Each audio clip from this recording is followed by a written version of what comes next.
Jake Morrison stood on the command deck of Titan Station and watched the stars disappear. One by one, the bright dots in space went dark as alien ships moved across them like shadows. His hands gripped the metal rail so hard his knuckles turned white. The Zephyrians had come without warning, and now they were everywhere. "Commander, we have incoming ships on all sides," said Lieutenant Collins from his station. His voice shook as he spoke. "They're moving faster than anything we've ever seen." Jake looked at the main screen. Hundreds of alien vessels approached Titan Station. They looked like giant black triangles with edges that seemed to bend light around them. The ships made no sound as they moved through space, but Jake could feel something wrong in the air, something that made his skin crawl. "All defense systems online," Jake ordered. "Send word to Earth. Tell them the outer colonies are under attack." Captain Lisa Morrison ran into the command center. She was Jake's wife and the best pilot in the Earth Defense Force. Her face was pale, but her eyes were determined. "Jake, the civilian transports are ready to launch. We can get most of the families out if we hold them off long enough." Jake nodded.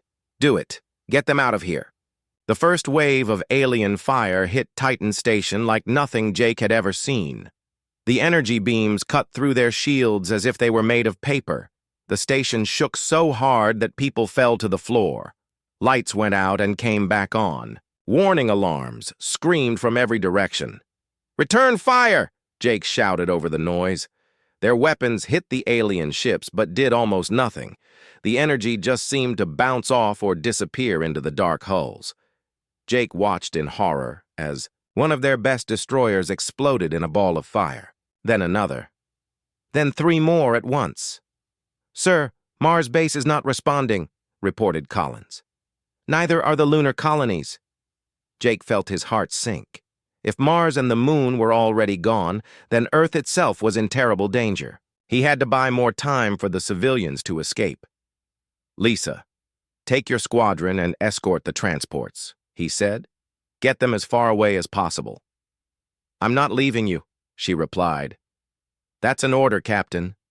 Lisa looked at him for a long moment. Then she kissed him quickly and ran toward the fighter bay. Jake watched her go and wondered if he would ever see her again. The alien attack got worse. More ships came out of nowhere. They moved in perfect formation like they were all controlled by the same mind. Their weapons fired in exact timing, hitting weak spots that should have been impossible to find.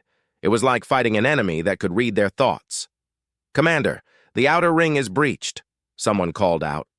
"We're losing atmosphere." In sections 7 through 12, Jake could see the civilian ships launching from the station, small dots of light moving away from the battle. Lisa's fighters flew around them like guards, shooting at any alien ship that got too close. But there were so many enemies and so few defenders. A massive explosion rocked the station. Jake was thrown against the wall. When he got back up, half. His crew was on the floor. The main screen showed a hole in the station's side big enough to fly a ship through. "Evacuation pods now," Jake ordered. "Everyone who can move, get to the pods." "What about you, sir?" asked Collins. "I'm staying. Someone has to keep the weapons firing." Jake watched his crew leave one by one. Some were hurt and had to be carried. Others looked back at him like they wanted to stay and fight. But Jake knew this was hopeless. The aliens were too strong, too fast, too many. He sat down at the weapons control and kept firing. Every shot he took was one more second for the civilians to get away. Every moment he held the station together was another chance for someone to survive. Through the broken windows, he saw Lisa's fighter explode. The bright flash lit up the darkness for just a moment before it faded away. Jake closed his eyes and felt something break inside his chest, but he kept firing. The station was falling apart around him. Fires burned in the corridors. The air was getting thin. But Jake could see the last civilian ships disappearing into the distance. They had made it, some of them anyway. A final alien blast hit the command center. Everything went white. Jake felt himself flying through the air. When he landed, he could not move his legs. Blood ran down his face. The station was dying. and so was he, but somehow he crawled to an escape pod. Somehow he got inside and launched just as Titan Station exploded behind him. The blast pushed his tiny ship far into space. When he looked back, there was nothing left but pieces of metal floating in the dark. Jake was alone among the stars. His radio picked up no signals from Earth or anywhere else. The silence was complete and terrible. As his damaged pod drifted through the emptiness, Jake Morrison realized he might be the last human being alive in the universe. Jake drifted through space for 3 days before his escape pod found something to grab onto. It was a piece of a human destroyer, still big enough to have some air inside. Jake crawled through the twisted metal and found a small room that still had power. His legs were getting better, but his head still hurt from the explosion. He was not completely alone. The pod's computer had been damaged in the blast, but something strange had happened to it. The AI system that used to just follow orders was now talking to him like a real person. "Jake, I have been listening to the alien signals," the AI said. Its voice came from speakers in the walls. "I think I understand some of their language now." "How is that possible?" Jake asked. "You're just a navigation computer." "I was just a navigation computer," the AI replied. "But when Titan Station exploded, something changed in my circuits. I can think in ways I never could before. You can call me Aria." Jake sat down in the pilot's chair and looked out at the wreckage floating all around them. Pieces of human ships mixed with chunks of alien metal. The battle had been so one-sided that most of the debris was theirs. "What are the aliens saying?" he asked. "They call themselves the Zephyrians," Aria explained. "They are talking about how they have finished cleaning up the pest problem. That is what they call humans. Pests." Jake felt anger rise in his chest. Pests. They killed billions of people and they call us pests? "It gets worse," Aria continued. "They are discussing how humans were spreading too fast across the galaxy. They were afraid we would become a threat to their empire, so they decided to remove us completely." Jake found some food packets in the wreckage and ate while Aria translated more alien messages. The Zephyrians had fleets all over human space, making sure no one had survived. They were very thorough. They checked every planet, every space station, every asteroid base. "Jake, there is something else," Aria said. "The way the Zephyrians fight is not normal. They move together like they are all parts of the same creature. Their ships never crash into each other. They never make mistakes. They never hesitate." "What does that mean?" "I think they share the same mind. All of them connected somehow. That is why they could beat us so easily. We were fighting one enemy, but they were fighting with perfect teamwork." Jake spent the next few days moving from wreck to wreck, looking for supplies and information. He found pieces of alien technology that had broken off during the battle. Aria helped him study the strange devices.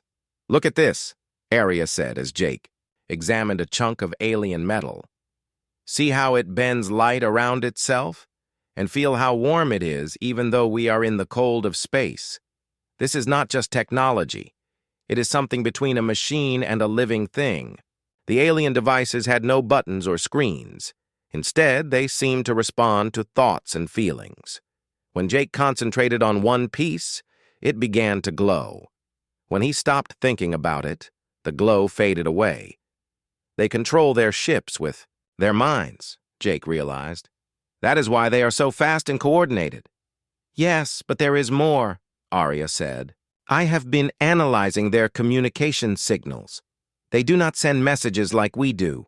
Instead, they share thoughts directly. All of them know what all the others know at the same time." Jake found this idea both amazing and terrifying. No secrets, no confusion, no arguments. But also no privacy, no individual thoughts, no freedom to be different. As days passed, Jake and Aria learned more about their enemies. The Zephyrians had an empire that covered multiple galaxies. They had been expanding for thousands of years, taking over worlds and adding the people they conquered to their shared mind. Anyone who resisted was destroyed. Why did they not try to add us to their collective? Jake asked. Humans are too chaotic, Arya explained. Your thoughts are too wild and unpredictable. When they tried to connect with human minds, it created interference in their network. So they decided we were better off dead. Jake almost laughed. Humanity's greatest weakness had always been that they could not work together. People argued and fought and went their own ways. But now it seemed that same chaos had saved them from a fate worse than death. Arya, can you find any other human signals? Anyone else who might have survived? For hours, Arya searched through the radio waves that filled space. Most of what she found was alien chatter. But finally, very faintly, she detected something. Different. There, she said. Very weak, but definitely human, coming from the direction of Jupiter. Jake felt hope for the first time since the attack. Can you tell what it is? Not from here. The signal is too weak and too far away. But if we can find a way to get closer to Jupiter, we might learn more. Jake looked around at the wreckage surrounding them. Most of it was too damaged to fly. But if he could put together pieces from different ships, maybe he could build something that would get them across the solar system. Arya, help me find an engine that still works. They spent the next week moving through the debris field. Jake used his spacesuit to go from wreck to wreck while Arya guided him to the most useful pieces. Slowly, they began to assemble a ship. From parts of a dozen different vessels, it was not pretty. The hull was patched together from 3 different types of metal. The engines came from a cargo hauler. The life support system was taken from a fighter. But it would fly, and it would keep Jake alive long enough to reach Jupiter. As they prepared to leave the debris field, Jake took one last look at the floating remains of humanity's outer defenses. Somewhere in that wreckage was all that was, left of Lisa and thousands of other good people. But their sacrifice had not been for nothing. Some civilians had escaped, and now Jake knew there might be other survivors waiting near Jupiter. "Ready when you are," Arya said. Jake started the engines and pointed their makeshift ship toward the giant planet. Behind them, the wreckage grew, smaller and smaller until it disappeared among the stars. Ahead lay the unknown, but for the first time since Titan Station fell, Jake Morrison had hope. The signal came from Europa, one of Jupiter's ice-covered moons. Jake guided his patched-together ship through the asteroid field that surrounded the giant planet. His fuel was running low, and his life support systems made worrying noises, but Arya had locked onto the human transmission. "It is definitely coming from under the ice," Arya said, "but I cannot detect any buildings or ships on the surface." "Maybe that is the point," Jake replied. "If you want to hide from aliens, underground is a good place to start." As they got closer to Europa, Jake saw how smart the hidden humans had been. The moon's surface looked completely natural. No lights, no structures, no signs that anyone lived there. But Arya's sensors found something interesting deep beneath the ice. "There are warm spots down there," she reported, "and I am picking up very faint energy readings. Someone is definitely alive down there." Jake landed his ship in a crater on the dark side of Europa. The impact was harder than he wanted, and several warning lights came on, but they were down in one piece. Now, he had to figure out how to get through miles of ice to reach the survivors below. He was studying his equipment when a section of ice near his ship began to glow. The frozen surface melted away, revealing a metal tunnel that led straight down into Europa's depths. Jake grabbed his gear and followed the tunnel, with Arya's voice coming through his suit radio. The tunnel went down for what felt like forever, but finally Jake found himself in an airlock. Lights came on, and warm air filled the chamber. When the inner door opened, a woman in a lab coat was waiting for him. "I am Dr. Amy Carter," she said, extending her hand. "Welcome to Europa Research Station." "We were starting to think we were the only ones left." Jake shook her hand and removed his helmet. "Commander Jake Morrison, Earth Defense Force. How many of you are there?" "4," Amy replied as she led him through corridors carved out. of solid ice. We were working on a classified project when the invasion started. Our facility was designed to be completely hidden, so we just went dark and waited. The research station was bigger than Jake had expected. They walked past laboratories full of strange equipment, living quarters, and even a small greenhouse, where plants grew under artificial lights. Everything was powered by heat from Europa's core, making the base invisible to most sensors. Amy introduced Jake to the other survivors. Ben Rodriguez was an engineer who had designed most of the station's systems. Dr. Susan Hayes was a scientist who studied alien life forms. The fourth member of their team was Dr. Carl Jung, an expert in quantum physics. "We have been monitoring alien communications," Susan explained as they sat around a table in the main lab. "The Zephyrians think they got everyone. They have stopped, actively hunting for survivors." "That gives us an advantage," Ben added. "They are not expecting any resistance." Amy pulled up a holographic display that showed the research they had been doing. Our project was called Genesis Engine. We were trying to build a device that could change matter at the quantum level. The military wanted to use it for terraforming new worlds. "But we think it could be used as a weapon," Carl said quietly. "If we can modify it correctly." Jake studied the complex diagrams floating in the air above the table. "What kind of weapon?" "The Zephyrians share a collective consciousness," Amy explained. "All their minds are connected through bioneural implants that operate on quantum frequencies. If we could generate the right kind of interference, we might be able to disrupt their entire network." "You mean disconnect them from each other?" Jake asked. "More than that," Susan replied. "The feedback could destroy their ability to share thoughts permanently. It might even kill them." Jake felt a chill run down his spine. "All of them? Across their entire empire?" "That is the theory," Carl said. "But we would need to get close to their central command node, somewhere that connects to their entire network." Ben brought up another display showing alien ship designs they had captured from intercepted transmissions. "We have been studying their technology for weeks. They use a combination of biological and mechanical systems that we never imagined possible. Look at this," Amy said, pointing to a section of the display. "Their ships are not just machines, they are partially alive. The hulls can heal themselves when damaged. The engines use biological processes to generate power. And their weapons," Susan added, "are more like focused evolution. They can adapt their energy output to overcome any defense." Jake listened as the scientists explained what they had learned. The Zephyrians were not just advanced aliens, they were something completely different from humanity. They had given up individual thought in exchange for perfect unity. Their entire civilization was like a single organism with billions of parts. "The question is," Amy said, "can we build a device powerful enough to disrupt their network from a distance?" Carl shook his head. "The Genesis engine needs to be close to the target, very close, and it requires an enormous amount of power to operate." "How much power?" Jake asked. "About the same as a small star," Ben replied. "We would need to get the device to their homeworld and find a way to connect it to their central systems." "That sounds impossible," Jake said.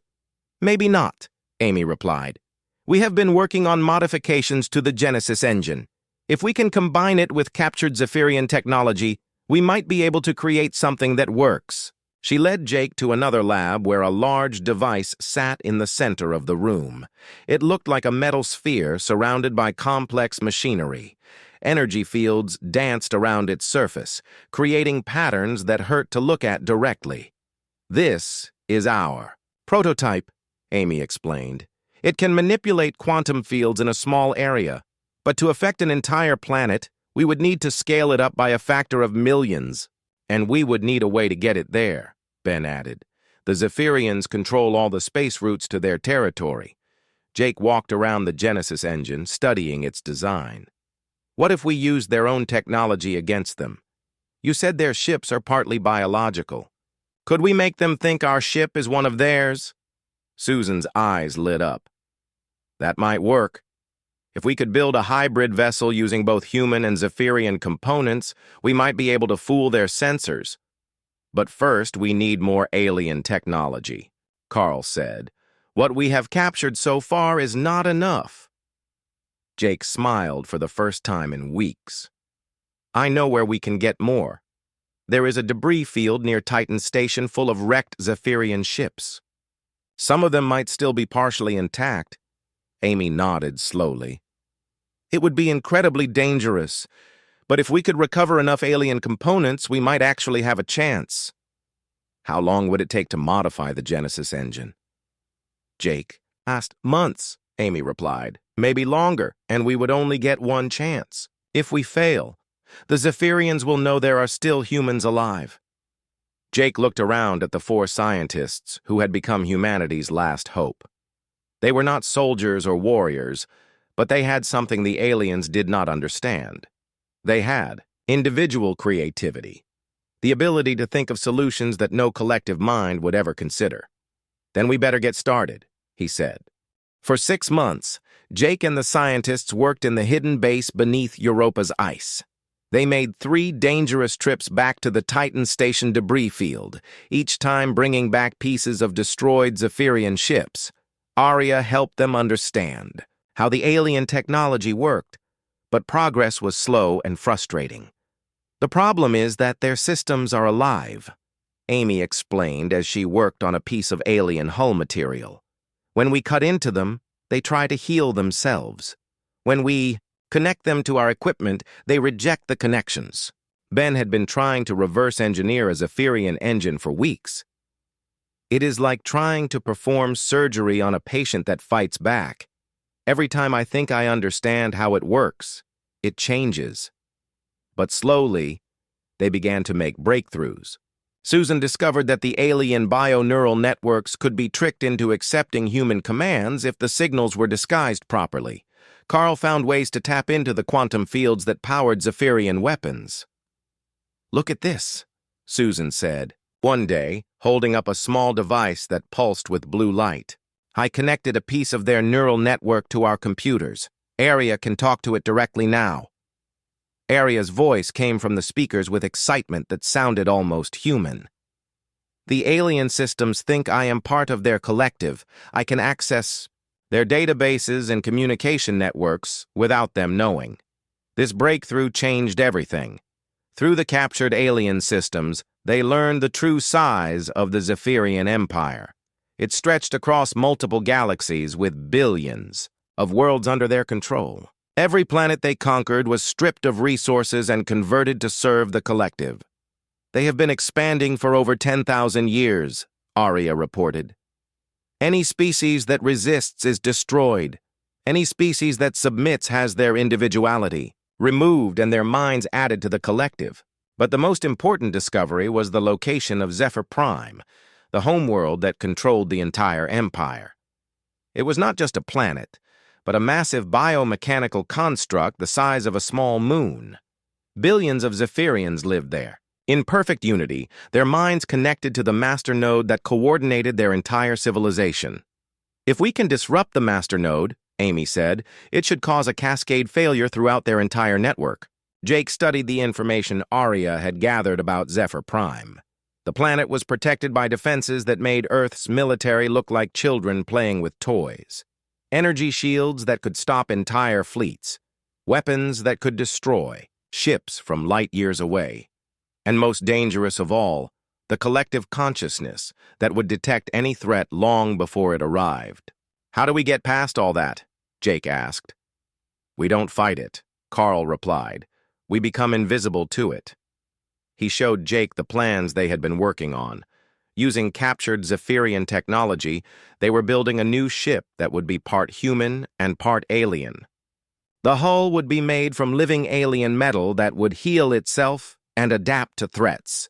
The engines would use biological processes that the Zephyrians would recognize as their own. To their sensors, we will look like just another ship in their fleet, Ben explained. The collective consciousness will see us as part of itself. But the most dangerous part of the plan was the Genesis engine itself. Amy had modified the device to work with Zephyrian quantum fields, but activating it would require someone to interface directly with the alien systems. "The feedback will kill whoever operates the device," she said quietly. "The quantum disruption will overload any human nervous system in seconds." "Then I will do it," Jake said immediately. "Jake, there might be another way," Susan protested. "We could try to automate the process." "No," Jake replied firmly. "You said it yourself. The device needs human creativity and unpredictability to work properly. A computer program would never be able to adapt to whatever defenses they have." Amy nodded sadly. "He is right. The Zephyrians will try to counter our attack as soon as they detect it. Only a human mind could improvise fast enough to complete the mission." They spent another month finishing their new ship. Jake named it the Defiance, after humanity's refusal to surrender even when all hope seemed lost. The vessel was unlike anything either species had built before. It combined human innovation with alien efficiency in ways that should have been impossible.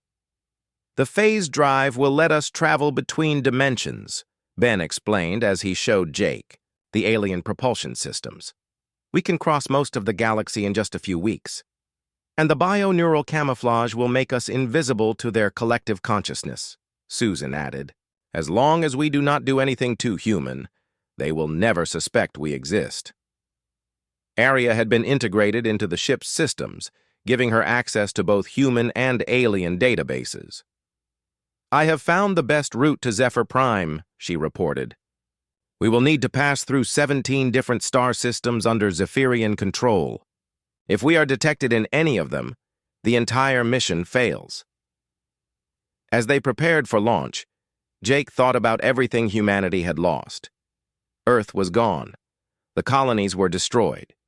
Billions of people had died in a war that lasted only days. But now, with a handful of survivors and a desperate plan, they had a chance to strike back.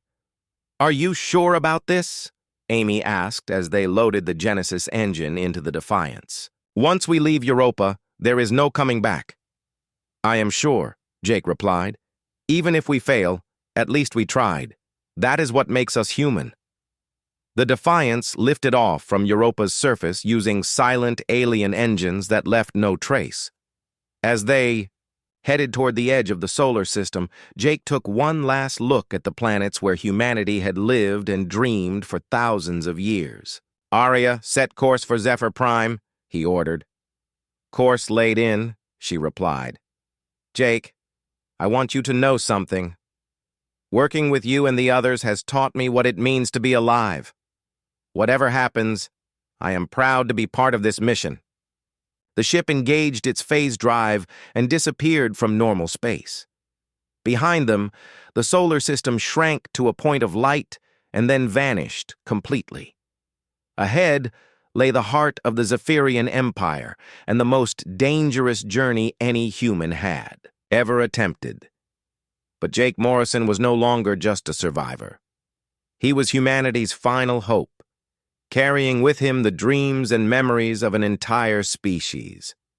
And somewhere in the vast darkness between the stars, that hope burned brighter than any sun.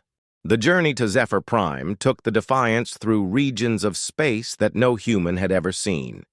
Jake and his team watched in horror as they passed system after system that had been completely transformed by the Zephyrian Empire. Entire worlds had been stripped down to their cores and rebuilt as massive processing facilities. What had once been living planets were now cold machines dedicated to serving the collective. "Look at that," Ben whispered as they passed through the Kepler system. "That used to be a gas giant with dozens of moons. Now it is just a factory." The planet had been hollowed out and filled with machinery. Its moons had been connected by massive bridges of living metal. Ships moved between them in perfect formation, carrying resources and finished products to other parts of the Empire. "How many civilizations did they destroy to build this?" Susan asked quietly. Aria accessed the Zephyrian databases to find the answer. According to their records, this system was home to a species called the Kelpari. They had achieved spaceflight, and were beginning to explore nearby stars when the Zephyrians arrived 2,000 years ago. What happened to them? Jake asked, though he feared he already knew. The Kelpari tried to resist, Arya replied. Those who survived the initial conquest were given a choice. Join the collective or die. Most chose to join. Their minds were absorbed into the Zephyrian network, and their bodies were modified to serve more efficiently. Jake felt sick. You mean they are still alive, working in those factories? In a sense. Their bodies function, but their individual thoughts are gone. They exist only as extensions of the collective consciousness. As the Defiants continued deeper into Zephyrian space, they saw the same pattern repeated over and over. Ancient civilizations, reduced to industrial complexes. Entire species transformed into organic components of a vast machine. The Zephyrians had not just conquered the galaxy, they had consumed it. This is what they planned for humanity, Amy said as she studied the sensor readings. If we had not been too chaotic for their collective, we would have ended up like this. The ship's bio-neural camouflage worked perfectly. Zephyrian patrol ships passed close enough to touch, but their sensors registered the Defiants as just another vessel in the endless fleet. Arya had learned to mimic their communication patterns so well that other ships sometimes sent routine status reports to them. But as they got closer to Zephyr Prime, the defenses became more sophisticated. The collective consciousness grew stronger, making it harder to maintain their disguise. Jake found himself fighting constant headaches as alien thoughts tried to penetrate his mind. The neural pressure is getting worse, Carl reported. I can feel them trying to connect to my thoughts. Stay focused on human memories, Susan advised. Think about things that are uniquely individual. The collective cannot process true chaos. Jake concentrated on his memories of Lisa, the way she laughed at his bad jokes, the way she argued with him about military tactics, the way she had kissed him goodbye before flying to her death, the painful, beautiful, impossible complexity of human love. The collective mind could not understand such things, and that protected him from its influence. On the 5th week of their journey, they finally saw Zephyr Prime. It appeared first as a dark spot against the stars, then grew larger and more terrifying as they approached. The planet was a sphere of living metal and organic tissue the size of Earth's moon. Massive structures grew from its surface like crystalline trees, reaching out into space to capture energy from nearby stars. There are billions of them down. There! Arya reported as her sensors penetrated the planet's defenses. All connected, all thinking the same thoughts, all working toward the same goals. The master node was located at the planet's core, surrounded by layers of protective systems that Jake's team had never imagined. Living shields that could adapt to any attack. Weapons that fired pure thought, capable of destroying an enemy's mind without touching their body. And everywhere, the overwhelming presence of the collective consciousness. How do we get inside? Ben asked as he studied the defensive patterns. We do not break in, Jake replied. We get invited in. Using Arya's connection to the Zephyrian network, they sent a fake distress signal claiming that their ship had been damaged in a routine patrol. The collective immediately responded, directing them to a landing bay near the planet's surface. Remember, Amy said as they prepared to land, once we activate the Genesis engine, we will have maybe 10 minutes before they realize what we are doing. After that, every Zephyrian in the galaxy will be trying to stop us. The landing bay was a massive cavern carved from living rock. Thousands of ships were docked there, and Jake was amazed to see that no two were exactly alike. Each vessel had grown and adapted over time, becoming a unique combination of technology and biology. The collective may share thoughts, Susan observed, but their tools still evolve individually. They left the Defiants and made their way deeper into Zephyr Prime using stolen access codes that Arya had extracted from the alien network. The corridors were filled with Zephyrians going about their tasks with perfect efficiency. None of them spoke or showed any individual personality. They moved like parts of a machine, each one knowing exactly what the others were thinking. "It is beautiful in a way," Carl admitted as they rode a transport tube toward the planet's core. "No conflict, no misunderstanding, no loneliness." "But no freedom either," Jake replied. "No growth, no surprise, no love. They have traded everything that makes life worth living for perfect order." The master node was housed in a chamber at the very center of Zephyr Prime. When they finally reached it, Jake understood why the Zephyrians had been so successful. The node was not just a computer or a biological brain, it was something that existed in both physical and quantum dimensions simultaneously. It could process information from millions of different sources at once and coordinate responses across impossible distances. "It is magnificent," Amy whispered as she set up the Genesis engine. "And terrible." Jake connected himself to the alien systems through bioneural cables that felt warm and alive against his skin.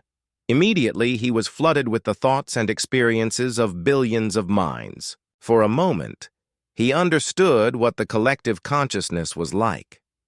The peace of never being alone. The comfort of always knowing your purpose. The joy of perfect unity.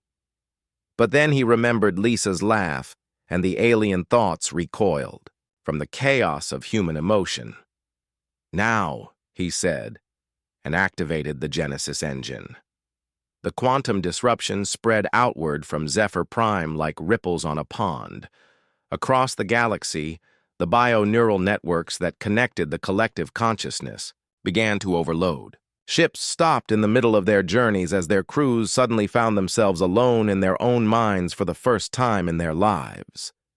Jake felt the feedback tearing through his nervous system, but he held on long enough to see the master node begin to collapse. The perfect order that had ruled the galaxy for 10,000 years was finally coming to an end. And in his final moments, Jake Morrison smiled, knowing that one human had been enough to set the universe free.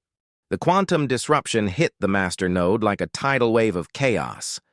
Jake felt the collective consciousness try to fight back, sending counter-signals through the bioneural network to restore order. But the Genesis engine had been designed specifically to create the kind of interference that the Zephyrian minds could not process. "Jake, the feedback is too strong," Amy shouted over the noise of alarms and collapsing machinery. "You have to disconnect now." But Jake could see through. The alien network, what was happening across the galaxy. On thousands of worlds, Zephyrian workers suddenly stopped in the middle of their tasks as their connection to the collective was severed. Ships crashed into each other as their pilots experienced individual thought for the first time in their lives. The perfect coordination that had made the Empire invincible was dissolving into beautiful chaos. "Not yet," Jake replied through gritted teeth. The bioneural cables were burning his skin and his vision was turning white, but he held on. "It is not finished yet." The master node began to convulse as conflicting signals tore through its quantum structure. For 10,000 years, it had processed the thoughts of trillions of beings with perfect efficiency. But now, it was trying to handle something it had never encountered before: human unpredictability, individual choice, the magnificent disorder of free will. Jake felt his nervous system beginning to shut down, but he used his last moments of consciousness to guide the Genesis engine's final pulse. The device sent one last wave of quantum interference through the bioneural network, not to destroy it, but to change it, to give every connected mind the ability to choose whether to stay in the collective or think for themselves. The choice echoed across the galaxy in an instant. On Zephyr Prime, billions of Zephyrians suddenly found themselves alone in their own thoughts. Some panicked at the silence where the collective voice had always been. Others felt a joy they had never imagined possible. But for the first time in millennia, each one was free to decide their own fate. Jake Morrison died with a smile on his face, his hands still connected to the alien systems that had given the universe back its freedom.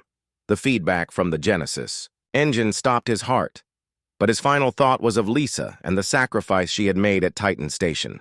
He had kept his promise to her. He had made sure that their deaths had meaning. Amy, Ben, Susan, and Carl worked frantically to stabilize the master node before it could completely collapse. If the central control system was destroyed, the sudden disconnection might kill millions of Zephyrians who had never learned to live without the collective. "We need to create a bridge system," Amy said as she connected human computers to the alien network. "Something that can help them adjust gradually." Aria took control of the hybrid systems, using her unique understanding of both human and alien technology to create a new kind of network. Instead of forcing unity, it offered connection. Zephyrians could choose to share thoughts with others or think privately. They could join groups or work alone. For the first time in their species' history, they had options. The transformation was not easy. Across the galaxy, newly individual Zephyrians struggled to understand concepts like privacy, disagreement, and personal choice. Many chose to reconnect with others, forming smaller collectives based on friendship rather than force. Others explored the strange new world of solitary thought. On Zephyr Prime, Amy and her team found themselves in the unique position of teaching an entire civilization how to be free. The Zephyrians who had been part of the Master Node's inner circle were the most confused. They had spent thousands of years as extensions of a single mind, and suddenly they were expected to think for themselves. "It is terrifying," one of them told Amy through a translation device. "How do you know what to do when no one is telling you?" "You decide for yourself," Amy replied. "That is what makes it beautiful." Some Zephyrians chose to help repair the damage their empire had caused. They began converting their industrial worlds back into living planets, releasing the enslaved species they had absorbed over the millennia. Others decided to explore the galaxy as individuals, seeking new experiences and ideas. But the most remarkable change was happening among the Zephyrians themselves. For the first time in their history, they began to create art, music, and literature. Individual minds, freed from the pressure to conform, started to imagine things that the collective had never considered. Susan worked with a group of former soldiers who were trying to understand human concepts like mercy and forgiveness. "Your species destroyed ours," one of them said. "Yet you saved us from ourselves." "Why?" "Because that is what humans do," Susan replied. "We make choices that do not always make sense. Sometimes those choices are terrible. Sometimes they are beautiful. But they are always ours to make." Ben helped the Zephyrians learn to maintain their technology without the collective coordination they had always relied on. Many of their biomechanical systems began to evolve in new directions, becoming more diverse and creative as individual minds influenced their development. Carl studied the quantum effects of the Genesis engine's final pulse. "The interference pattern is still spreading," he reported. "It will take centuries to reach the furthest edges of their empire, but eventually every Zephyrian network will be affected." As months passed, Amy and her team received reports from across the galaxy. Human survivors were emerging from hidden shelters and secret bases, drawn out by news that the war was over. The Zephyrian Empire was gone, replaced by thousands of independent communities that were learning to coexist. "We should go home," Ben said one day as they prepared to leave Zephyr Prime. "Earth may be gone, but there are human colonies that need rebuilding." But Amy was reluctant to leave. She had become fascinated by the Zephyrians' transformation and wanted to continue studying how they adapted to individual consciousness. "There is so much more to learn," she said. "Jake would have wanted us to rebuild," Susan pointed out, "to make sure that humanity survives and grows." In the end, they compromised. Amy stayed on Zephyr Prime to help establish the new government. while Ben, Susan, and Carl returned to human space. Aria copied herself, so part of her consciousness could remain with Amy while another part went with the others. As the Defiants prepared to leave, Amy visited the memorial they had built for Jake Morrison. It was a simple stone monument engraved with his name and a message he had recorded before the final mission. One human survived, and that was enough to change everything. The memorial stood in the center of what had once been the Master Node's control chamber. Around it, former members of the collective met to discuss their new lives and plan their future. They came from dozens of different species, but they all shared one thing in common. They were free. Amy touched the stone and whispered, "Thank you, Jake. You kept your promise." Across the galaxy, on worlds that were slowly returning to life, other memorials were being built. Not just for Jake Morrison, but for all the humans who had died in the brief, terrible war. Their sacrifice had not just saved humanity, it had given the entire universe a gift that it had almost forgotten, the gift of choice. Years later, when historians wrote about the end of the Zephyrian Empire, they would struggle to explain how such a vast civilization could be transformed by the actions of a single individual. But those who had known Jake Morrison understood.